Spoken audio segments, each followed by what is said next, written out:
Have you ever wondered how to create a border to your photo whose color matches one of the key colors in your photo? I'm Bob Young, and here's how to do it. We'll start with our photo already opened in Photoshop. Let's examine the size of our photo.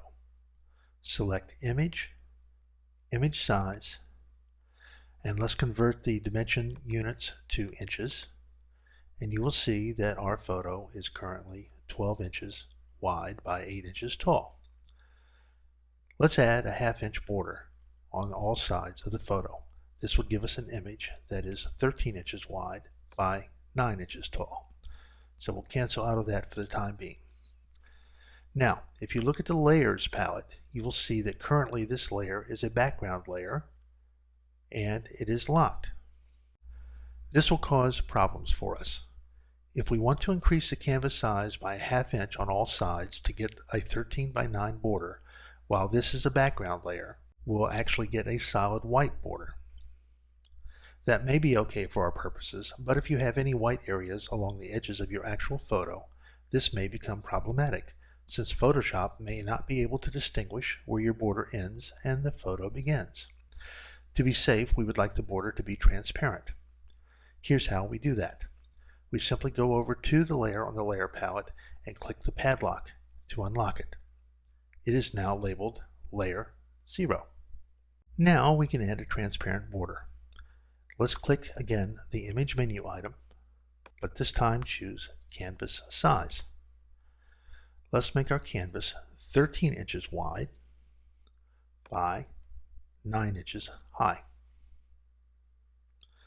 We want to anchor this in the middle, which is the default, but if it's not the default, you simply click on this dot in the middle to make sure that the canvas size additions will be centered on the photo itself.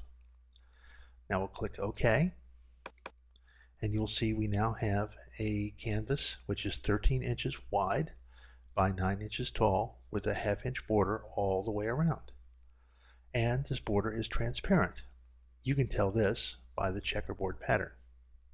Okay, the next thing we want to do is to select our border. We do this by pressing Shift W.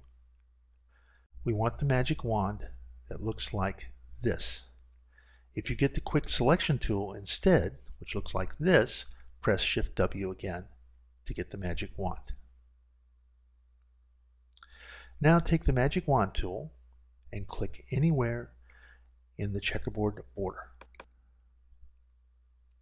You'll now see a series of marching ants completely selecting the transparent border.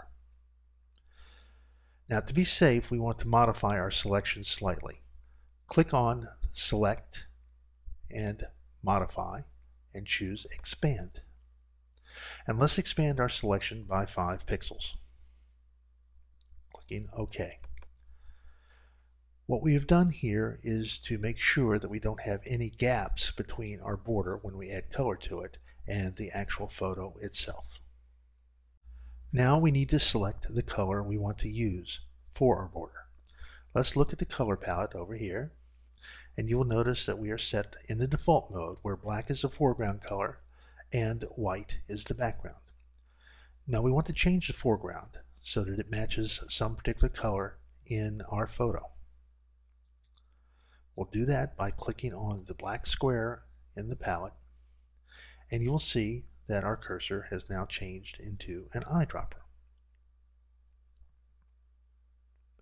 Let's find the color in the photo that we might like to be the border for our photo. Move the eyedropper over the photo until we find a color that we are interested in and click. You will notice that this is now the selected color, and that looks okay. So let's click the OK button. You'll now notice that the palette squares show the newly selected foreground color. Lastly, we want to fill the border with that color. Select the Paint Bucket tool by pressing Shift G. You may need to press Shift G one or more times to cycle to the Paint Bucket tool, but it should look like this. Now click anywhere in the border between the marching ants to fill the border with our selected color. Voila! Now to finish up, we want to remove the marching ants, and we do this simply by pressing Command D on a Mac or Control D on a PC. This clears your selection, and we are done. This is Bob Young. Thanks for watching.